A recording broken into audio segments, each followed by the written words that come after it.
नमस्कार, आप देख रहे हैं राष्ट्र प्रथम और मैं हूं आपके साथ में शोभित पाठक। राष्ट्र संवाद कार्यक्रम में सभी दर्शकों का बहुत बहुत स्वागत है।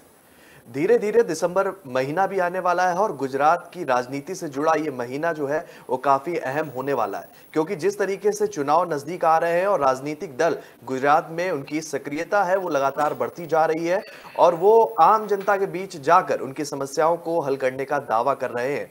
यही हम बात करेंगे भारतीय जनता पार्टी की, क्योंकि लगातार जिस तरीके से अमित शाह का गुजरात दौरा शुरू हो चुका है और इसके बाद नरेंद्र मोदी का बैक टू बैक दौरा होगा, क्या कुछ वहां के मुद्दे हैं और लगातार जिस तरीके से भारतीय जनता पार्टी चुनावी मोड में एक्टिव हो गई है और उससे क्या क्या निष्कर्ष निकलते हुए देखेंगे। सीधे जुड़ेंगे हमारे नेशनल एडिटर मयूर जानी जी के पास में। सर, आपसे जानना चाहते हैं कि जिस तरीके से चुनाव आने वाला है गुजरात में और कह सकते हैं कि भारतीय जनता पार्टी पूरी तरीके से एक्टिव मोड में आ चुकी है, तो क्या उनकी प्राथमिकता हो सकती है उस चुनाव को लेकर? शोभित जी, उस पर बिल्कुल हम बात करेंगे, संवाद करेंगे, लेकिन आज सबसे पहले हमारे सभी दर्शकों को और हमारे जितने भी कलीग्स हैं, सहयोगी हैं, उन सबको शारदीय नवरात्रि का आज सबसे पहला दिन आज है। तो माँ शक्ति की जो है आराधना का पूरा एक 9 दिन चलेगा, तो नवरात्रि को लेकर हम सबको शुभकामनाएं देते हैं। और अब हम बिल्कुल इस पर संवाद करेंगे कि ये जो 4 दिन है आज से लेके 30 तारीख तक के, ये 4 दिन कुछ ऐसे गुजरात में बीतने वाले हैं जहाँ पे बीतेंगे जैसे कि अमित शाह आज और कल 2 दिन रहेंगे वहाँ पे और करीबन करीबन 13 ऐसे कार्यक्रम होंगे जहाँ पे वो उपस्थित रहेंगे। कुछ लोकार्पण के काम होंगे, कुछ नई घोषणाओं की बात होगी, कोई कहीं कुछ सम्मेलन भी होगा, वो क्या होगा हम भी बताएंगे आपको। और उसके बाद 19 और 30 तारीख को प्रधानमंत्री मोदी जी जो है वो भी अहमदाबाद और सूरत में रहकर कुछ 7 जितने बड़े कार्यक्रम में वहाँ पे वो भाग लेंगे, उपस्थित रहेंगे और 2 बड़ा लोकार्पण का काम जो है वहाँ पे किया जाएगा, उस पर भी बात करेंगे। अब हम बात इसलिए ये कर रहे हैं क्योंकि चुनाव जो है वो आ रहा है सर पे, वो बिल्कुल हकीकत है, हम जानते हैं। और जिस फ्रीक्वेंसी पे नरेंद्र भाई और अमित भाई और आप देख रहे थे पहले जेपी नड्डा भी आए थे, वो भी वहाँ पे जो है अपना दौरा करके चले गए। तो जिस फ्रीक्वेंसी पे अब इनके दौरे वहाँ के जो है यात्रा है वहाँ का प्रवास उनका जो बढ़ रहा है, वो दिखाता है कि वो अब बिल्कुल एग्जैक्टली चुनावी मोड में वहाँ पे पहुँच गए। ठीक है, और अब हमको ये लग रहा है जैसे जो स्थिति को हम देख रहे हैं, हमको ये लग रहा है कि शायद हर हफ्ते उनका एक प्रोग्राम रहेगा। अभी कुछ ना कुछ प्रोग्राम उनका हर हफ्ते रहेगा और कैसे भी करके उनको उनका एक मात्र सपना है मिशन 150।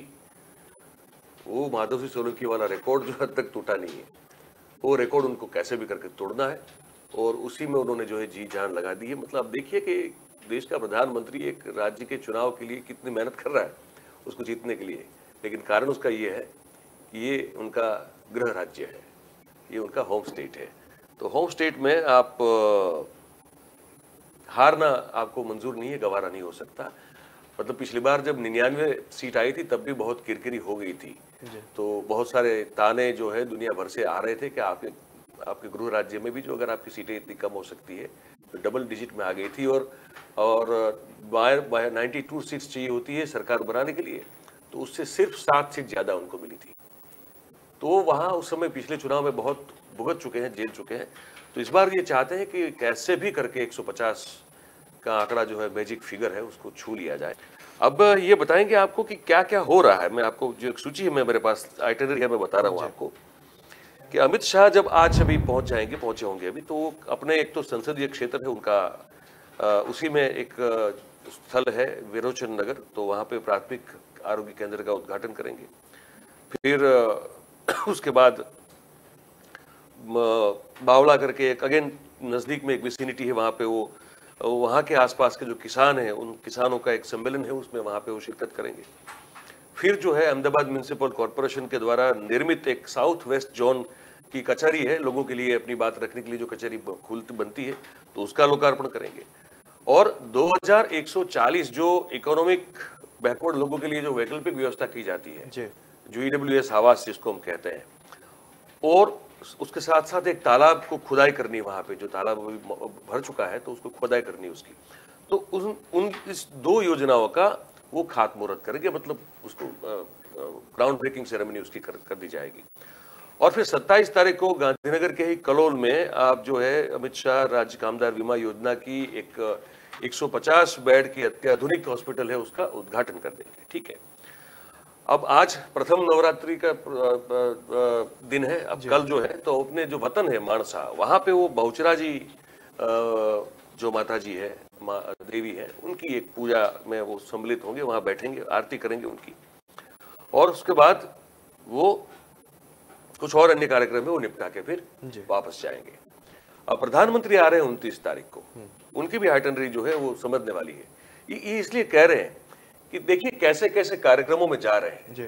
मतलब कि गृहमंत्री का, देश के गृहमंत्री का, क्या ये आप देखिए तो ये भले उनका खुद का मत क्षेत्र हो, लेकिन क्या ये आप देखते हैं कि इतना टाइम कोई निकालता है कि एक आरोग्य केंद्र के उद्घाटन के लिए चले जाए?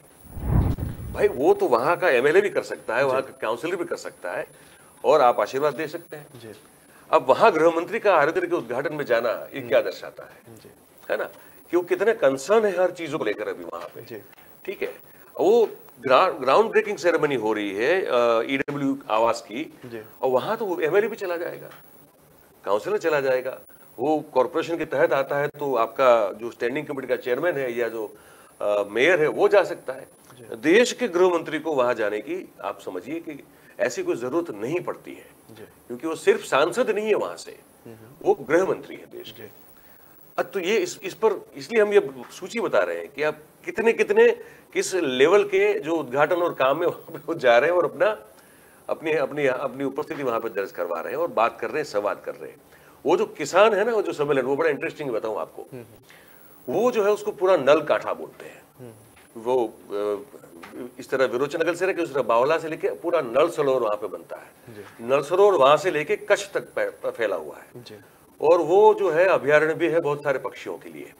वहां के जो 32 गांव है, वो 32 गांव के किसानों की हमेशा से ये तकलीफ रही है, हमेशा से ये तकलीफ रही है कि उनको पानी जो है खेती के लिए नहीं दिया जाता है।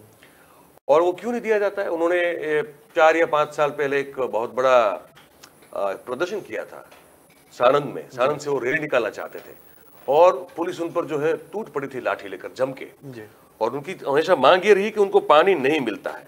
ठीक है, अब क्यों नहीं मिलता है? तो पानी उनको इसलिए नहीं मिलता है, ये कहा जाता है कि आप लोग जो है वो वोट देते हैं कांग्रेस को, क्योंकि वहां आसपास में 2 कॉन्स्टिट्यूंसी ऐसी जहां पे कांग्रेस के विधायक जीत कर आते हैं।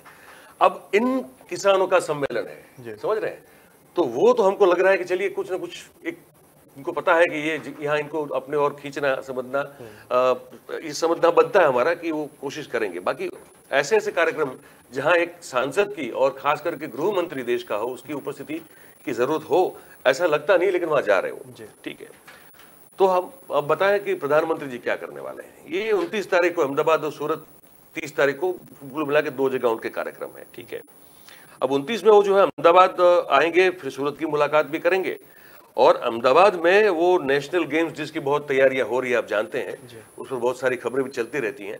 उस गेम्स जो नेशनल गेम है उसका वो प्रारंभ करवाएंगे, उसका वो शुरुआत करवा देंगे उसकी। ठीक है, और उसके बाद जो है वो सूरत में जा रहे हैं 3472 करोड़ रुपए के विकास कार्यों का लोकार्पण करने के लिए। ठीक है, फिर कुछ वाटर सप्लाई के कुछ काम है, उसका भी लोकार्पण कर रहे हैं। ठीक है, फिर ड्रेनेज प्रोजेक्ट है उसका लोकार्पण कर रहे हैं। ठीक है, फिर ड्रीम सिटी जो है उसके उनका जो कुछ 370 करोड़ का कुछ काम है, उसका भी लोकार्पण कर रहे हैं। ठीक है, फिर बायोडायवर्सिटी पार्क है, उसका 130 करोड़ का खर्च से जो बना है उसका भी लोकार्पण करेंगे। Public infrastructure, heritage restoration, city bus, BRTS infrastructure, electric vehicle infrastructure एवं केंद्र और राज्य सरकार के द्वारा संयुक्त रूप से जो विकास कार्य किए गए, ये सब का इसमें समावेश होता है। अब ये प्रधानमंत्री जा रहे हैं वहां पे। ठीक है, तो अब देख रहे हैं ना, सूरत में ड्रीम सिटी नाम का एक प्रोजेक्ट है, तो वहां सोचना बस यही है, आप दर्शक भी सोचिए, हम भी इसको एनालाइज करने की कोशिश करते हैं। देश का प्रधानमंत्री ये सब कामों में थोड़ी जाता है, लेकिन वो जा रहे हैं। क्यों जा रहे हैं? क्योंकि उनके लिए प्रतिदिन जो है वो चुनाव का दिन है, वो प्रतिदिन चुनाव के मोड़ में रहते हैं। मतलब देश में कहीं ना कहीं चुनाव चलता है। ठीक है, और जहां जहां चुनाव चलता है वहां उस तरह के उनके कार्य और लोकार्पण, ये सब उद्घाटन वगैरह सब चलता रहता है। तो उसी के तहत ये करने जा रहे हैं वहां पे। ठीक है, तो ड्रीम सिटी की जो है प्रवेश मुख्य द्वार जो है वहां, उसका भी फेज 1 का कार्यों का लोकार्पण होगा। और उनका खुद का एक बहुत महत्वाकांक्षी प्रोजेक्ट रहा है जब गुजरात के मुख्यमंत्री हुआ करते थे, ठीक है, वो था अहमदाबाद मेट्रो रेलवे का। तो वो काम चल रहा है, पिछले 8 साल से चल रहा है, 8 साल से भी ज्यादा समय चल रहा है। अब उसका एक फेज 1 जो है वो कह रहे हैं कि तैयार हो चुका है, और फेज 1 जो है उसका उद्घाटन किया जाएगा ताकि वो एक फेज तक जो है यातायात मेट्रो का शुरू हो जाए। तो ये तो समझ में आता है, क्योंकि इनका बड़ा जब ड्रीम प्रोजेक्ट जब सीएम थे तब भी था जी। तो वो समझ में आ रहा है कि चलो ठीक है। और एक जो भावनगर में सीएनजी टर्मिनल है उसका भी शिलान्यास करेंगे जी। तो वहां 4024 करोड़ रुपए के जो इन्वेस्टमेंट से क्लीन एनर्जी वाला एक प्रोजेक्ट जहां पे सीएनजी पोर्ट के साथ वो होने जा रहा है, तो उसका भी वो लोकार्पण करेंगे। तो मेरा कहने का तात्पर्य ये है, कुल मिला के देखिए बहुत सारे ऐसे कार्यक्रम है जहां पे ये अगर उपस्थित न रहे तो कोई प्रॉब्लम नहीं है, लेकिन वहां भी जा रहे हैं जी। अच्छा, क्यों जा रहे हैं इसका खुलासा जो है हमारे खुलासा तो क्या सब जानते हैं, लेकिन उस पर आगे संवाद जो है, जैसे अगला मुद्दा आएगा तो उस पर हम जरूर करना चाहेंगे। पर इसमें अगर आप प्रति प्रश्न हो तो आप मुझे बताइए, मैं आपसे उस पर उत्तर देने की कोशिश करूंगा। बिल्कुल, मेरा एक प्रश्न यहाँ से ये निकलता है सर, जिस तरीके से गुजरात में चुनाव है और कांग्रेस और बीजेपी के बीच में अभी तक ये जो है जो खींचमतान थी वो देखने को मिल रही थी, लेकिन इसमें सेंध लगाने का काम किया है आम आदमी पार्टी ने। अगला संवाद भी हमारा इसी से जुड़ा हुआ है, लेकिन एक छोटा सा सवाल मेरा यहाँ से निकल कर सामने आ रहा है। कहीं ना कहीं भारतीय जनता पार्टी के मन में छोटा सा डर भी देखने को मिल रहा है, क्योंकि लगातार जिस तरीके से कार्यक्रमों की रूपरेखा तैयार की गई है, बहुत कहेंगे प्रधानमंत्री का अगर कद की बात करेंगे, गृह मंत्री की जैसा आपने जिक्र किया अगर बात करेंगे, तो ये प्रोग्राम का जो लेवल है बहुत छोटे स्तर का है। तो आपको नहीं लगता कि हर एक चीज की उपलब्धियों के लिए प्रधानमंत्री स्वयं वहां पर खड़े हो रहे हैं, तो ये आम आदमी पार्टी को लेकर थोड़ा बहुत खौफ भी हो सकता है?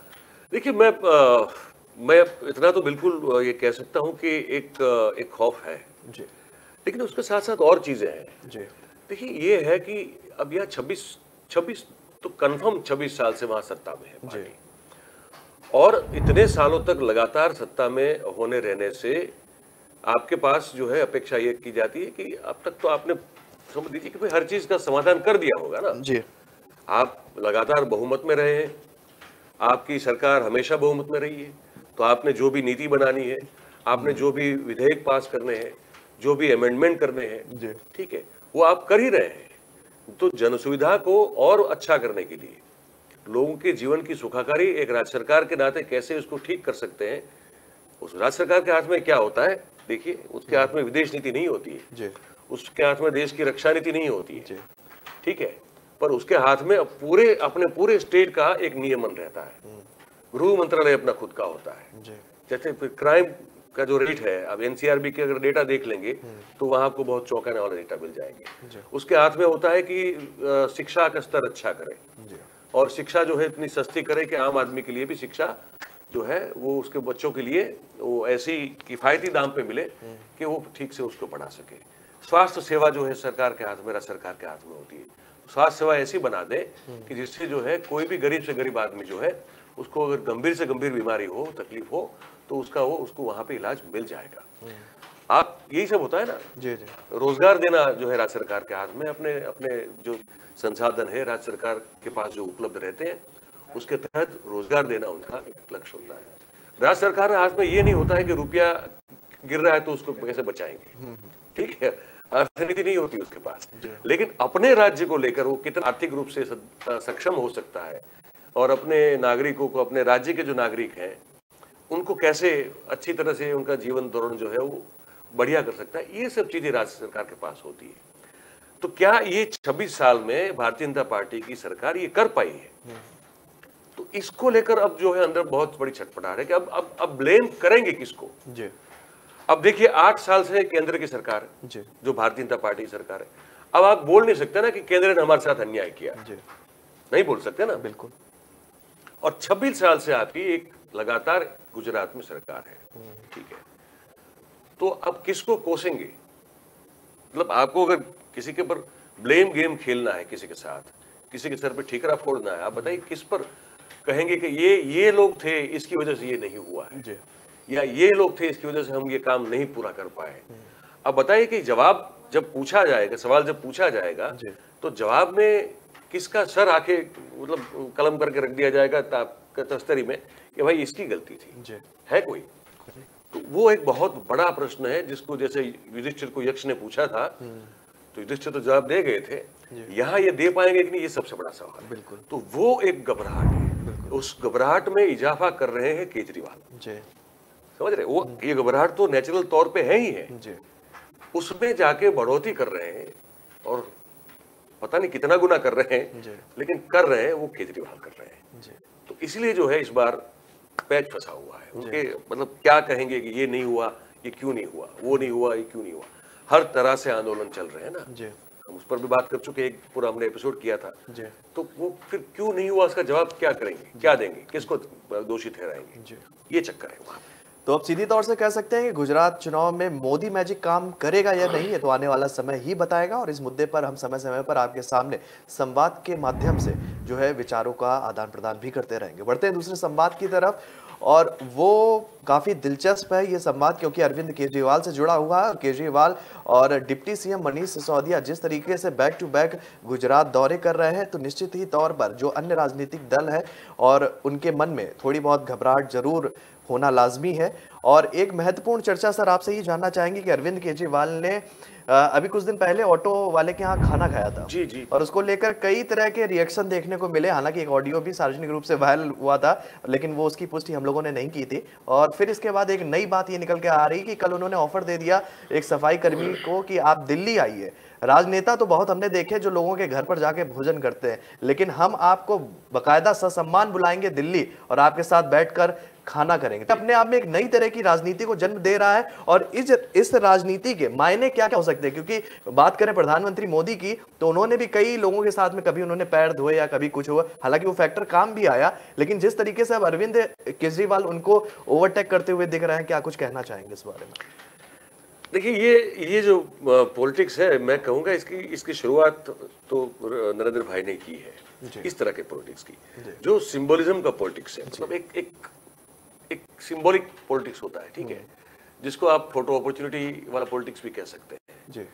जैसे वो काशी विश्वनाथ कॉरिडोर का जब उन्होंने उद्घाटन किया तो जो बनाने वाले जितने भी लोग थे, है ना, सबको अलग कर दिया गया, उन पर खुद उन्होंने जाके फूल बरसाए।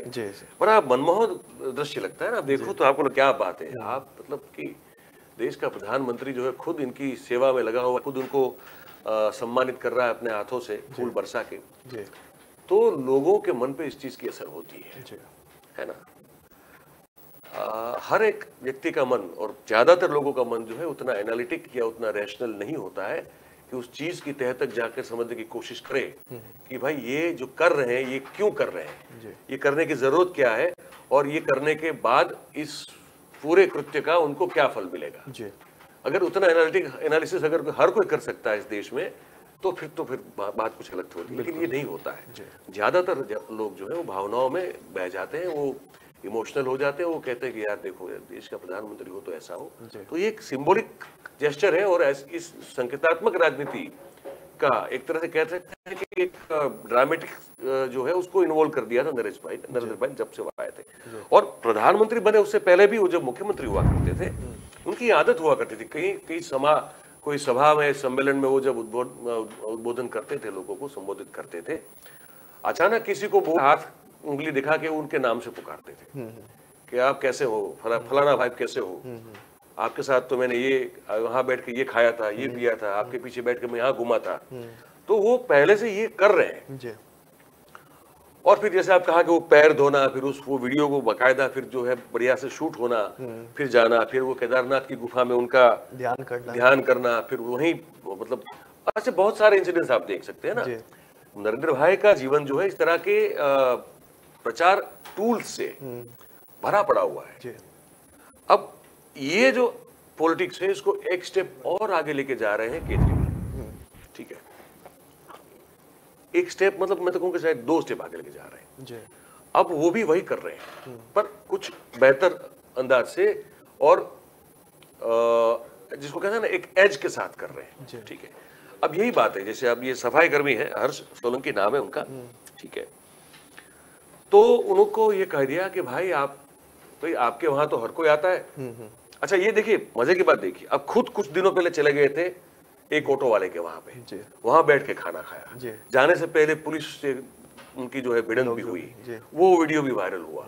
फिर खाना खाने के लिए गए बैठे, वो वीडियो भी वायरल हुआ। अब उसको कितना दिन हुआ है? मुश्किल से कुछ दिन हुए।